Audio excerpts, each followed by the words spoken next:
এগুলো পাইছে ট্রলিং এ বঙ্গোপসাগরে ধরা হয়েছে। এগুলো বন্যপ্রাণীর ভিতরে পড়ছে, এটা 100% অবৈধ। কেনছে বিএফডিসি কিছু পাইকারে, কিন্তু তারা তো জানে না যে এটা অবৈধ।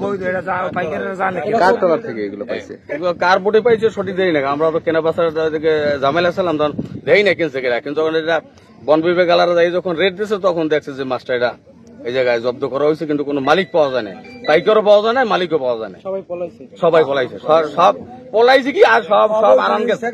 আনুমানিক 8:30 ঘটিকার সময় সকাল বিশেষ সংবাদ পাই যে বিএফডিসি বাজারে কিছু অবৈধ শাপলা পাতা মাছ পাওয়া গেছে, অনেক বড় বড় সাইজের। তখন সংবাদ পাইয়া সঙ্গীয় স্টাফ নিয়ে দ্রুত বেগে সেখানে চলে যাই। চলে গিয়ে দেখতে পাই যে এই রকমের 4টে মাছ অনেক বড়। দেখা কে কিরায় করছে, কে বিক্রয় করছে তা জানিয়ে পরিত্যক্ত অবস্থায় পড়ে রয়েছে, কেউকে পাইতেছে না।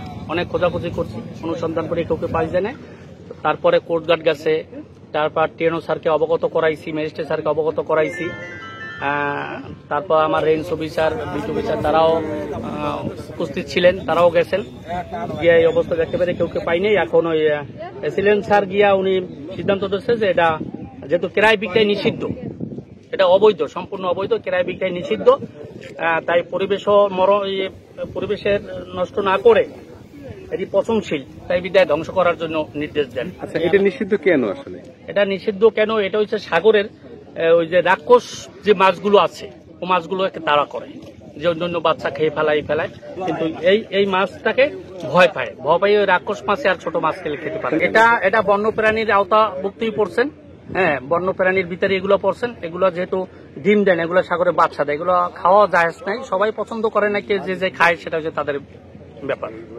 সর্বশেষ এখন কেরাসিন মেখে, যেহেতু পরিবেশ নষ্ট করবে পচনশীল, তাই কেরাসিন মেখে উদ্বোধন কর্তৃপক্ষের অনুমতিতে এবং রেঞ্জ অফিসার এবং টিএনও স্যার, এসিলেন্ট স্যার তাদের পরামর্শ ক্রমে এটা মাটি চাপা দিয়ে, কেরাসিন দিয়ে মাটি চাপা দিয়ে ধ্বংস করা হবে। তো যদিও সরকারের সুনির্দিষ্ট আইন আছে, বন্যপ্রাণী সংরক্ষণ আইন, সে আইনে এই মাছ ধরা এবং মাছ বিক্রি করা, সরবরাহ করা এটি সম্পূর্ণভাবে অবৈধ। এটি আসলে যদি এরকমের ধরা হয় তাহলে কিন্তু আমাদের বন্যপ্রাণী একেবারেই বিলুপ্ত হয়ে যাবে। সরকারের এই ব্যাপারে কঠোর অবস্থানে যাওয়া উচিত। তার কারণ হচ্ছে যে জলবায়ু পরিবর্তনের কারণে কিন্তু আমরা অনেকটা ঝুঁকিতে আছি, এজন্য সরকারের সুদৃষ্টি।